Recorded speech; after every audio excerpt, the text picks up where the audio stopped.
말씀의 제목은 세상보다 하나님 경외하기를 선택하라. 세상보다 하나님 경외하기를 선택하라는 제목을 가지고 함께 은혜를 나누려고 합니다.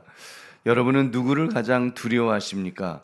여러분, 사실 그 누구를 가장 두려워하냐는 질문은 그 마음속에 하나님이 하나님을 하나님으로 그 모시고 자리 잡고 있느냐, 이런 사실과도 연관되어 있는 질문입니다.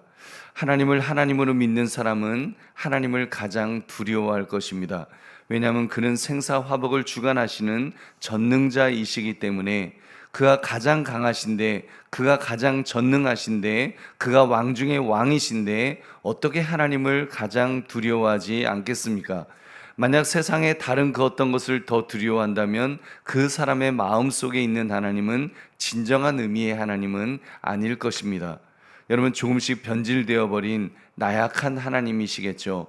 그러게 볼 때 여러분의 마음속에 하나님은 어떤 분이십니까? 그리고 그분에 대한 경외하는 마음이 얼마나 강하십니까? 여러분, 오늘 말씀 세상보다 하나님 경외하기를 선택하라, 이 제목을 가지고 하나님을 향한 나의 믿음을 점검하시는 이 새벽 되시기를 주의 이름으로 축원합니다. 오늘 본문의 내용을 자세히 살펴보겠습니다. 이스라엘 민족이 바로 왕의 압제에도 불구하고 점점 번성했다고 했습니다. 엄청난 노역을 부과했는데도 그들은 점점 튼튼해졌고 점점 더 강성해져 갔습니다. 마침내 바로 왕이 이제는 히브리 산파들에게 명령을 내립니다. 어떤 명령이었습니까? 우리 16절 말씀 같이 읽겠습니다. 시작. 이르되 너희는 히브리 여인을 위하여 해산을 도울 때에 그 자리를 살펴서 아들이거든 그를 죽이고 딸이거든 살려두라. 아멘. 이스라엘 민족의 번성을 위협으로까지 느끼게 된 애굽 왕 바로는 그들을 제압하기 위해서 이제 끔찍한 방법을 동원한 것입니다. 그것은 히브리 여인들의 출산을 돕던 산파들에게 아들이 태어나면 죽여버려라, 그리고 딸이면 살려둬라, 이런 비인간적인 명령을 내린 것입니다. 이것은 이스라엘 민족을 더 이상 자기 백성으로 보지 않겠다는 것입니다. 적으로 간주하겠다는 그런 그 생각이나 마찬가지겠죠. 하지만 이 히브리 산파들은 자신들에게 명령을 내리는 바로 왕도 두려워했겠죠. 그러나 그와 비교할 수 없으신 하나님에 대한 두려움이 훨씬 더 컸습니다. 그래서 감히 죽이지를 못했습니다. 그러니 당연히 바로왕으로부터 추궁을 들었을 것입니다. 이때 바로왕의 추궁에 기지를 발휘한 산파들은 무엇이라고 대답을 합니까? 우리 19절의 말씀도 같이 읽겠습니다. 시작. 산파가 바로에게 대답하되 히브리 여인은 애굽 여인과 같이 아니하고 건장하여 산파가 그들에게 이르기 전에 해산하였더이다. 아멘. 이 건강한 히브리 여인들은 자신들이 도착하기도 전에 출산을 해버렸습니다. 이렇게 둘러대었던 것입니다. 물론 그렇게 많이 태어났겠죠. 때로는 안 그럴 때도 있었겠지만 아무튼 산파가 CCTV가 있던 시절도 아니니까 그렇게 둘러대었을 것입니다. 이렇게 사람보다 하나님을 더 두려워했던 여인들에게 주어지는 축복은 이스라엘과 동일한 번성이었습니다. 그래서 그 바로 왕보다 하나님을 경외한 히브리 산파들의 그 목숨을 건 지혜로운 결단으로 이스라엘 남자 아기들이 그 살해당하지 않았고, 그리고 또 이렇게 그들도 하나님으로부터 복을 받은 것입니다. 여러분, 얼마나 멋집니까? 아이를 살리면 자신이 죽고, 어떻게 보면 아이를 죽이면 자신이 사는 상황에서 산파들은 오직 하나님 경외하기를 택하였던 것입니다. 우리 보배로운 성도님들, 세상이 믿음을 저버릴 것을 강요할 때 하나님을 경외하며 따른 산파들이 이 복받는 것을 보면서 여러분은 무엇을 느낄 수가 있습니까? 여러분, 하나님을 경외하며 하나님의 뜻대로 사는 것이 죽는 길 같지만 사실은 사는 길이라는 것을 우리는 다시 한번 깨닫게 됩니다. 여러분, 하나님을 경외하여 왕의 명령을 거역했던 산파들, 여러분 죽지 않았습니다. 바로 왕에게 죽임당하지 않았습니다. 하나님께서 죽도록 내버려 두지 않으셨다는 것이죠. 그러나 여러분, 설령 그들이 순교의 자리를 간다고 한들 여러분, 그것이 영원한 버림받음은 아닐 것입니다. 하나님은 가장 좋은 곳으로 갚아주시는 분이신 줄 믿으시기 바랍니다. 우리 보배로운 성도님들, 오늘 말씀을 나의 삶에 적용해 봅시다. 여러분이 살아오면서 그 힘 있는 사람의 압박 때문에 말씀대로 행동하지 못한 적이 있다면 여러분 언제이셨습니까? 여러분 살다 보면 힘 있는 사람의 압박 때문에 해야 할 말을 못할 때가 있으셨을 것입니다. 때로는 하지 말아야 될 말을 할 때도 있겠죠.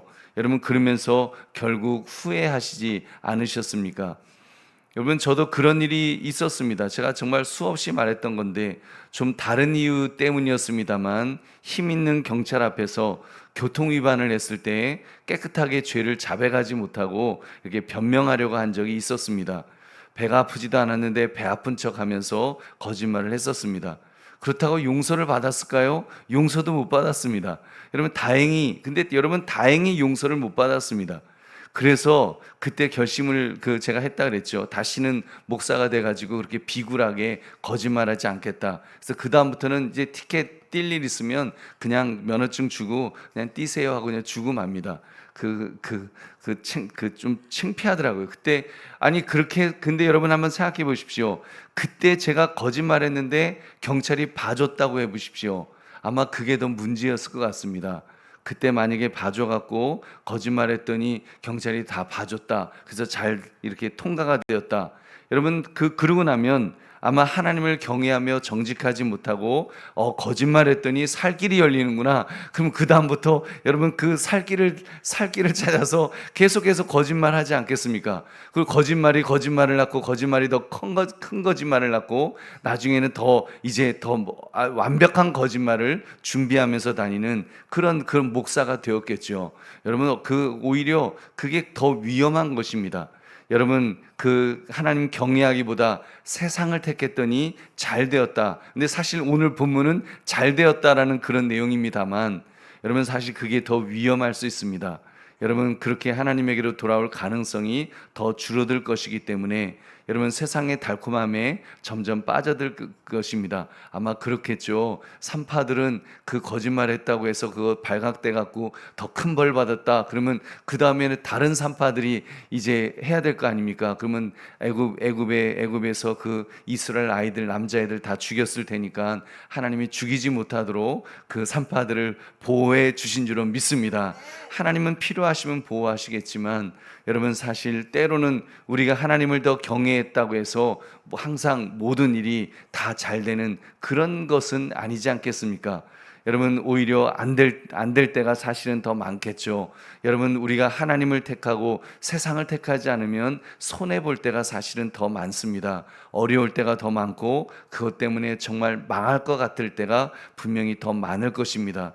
여러분 그러나 망하는 길이 아닌 줄 믿으시기 바랍니다. 여러분 당장은 망하는 것 같고 당장은 손해보는 것 같고 당장은 정말 실패하는 것 같지만 여러분 공짜가 없으신 하나님이신 줄 믿으시기 바랍니다. 하나님은 어떤 방법을 통해서든 하나님은 채워주실 것입니다. 하나님은 갚아주실 것입니다. 하나님은 더 좋은 것으로 주시는 분이신 줄 믿으시기 바랍니다.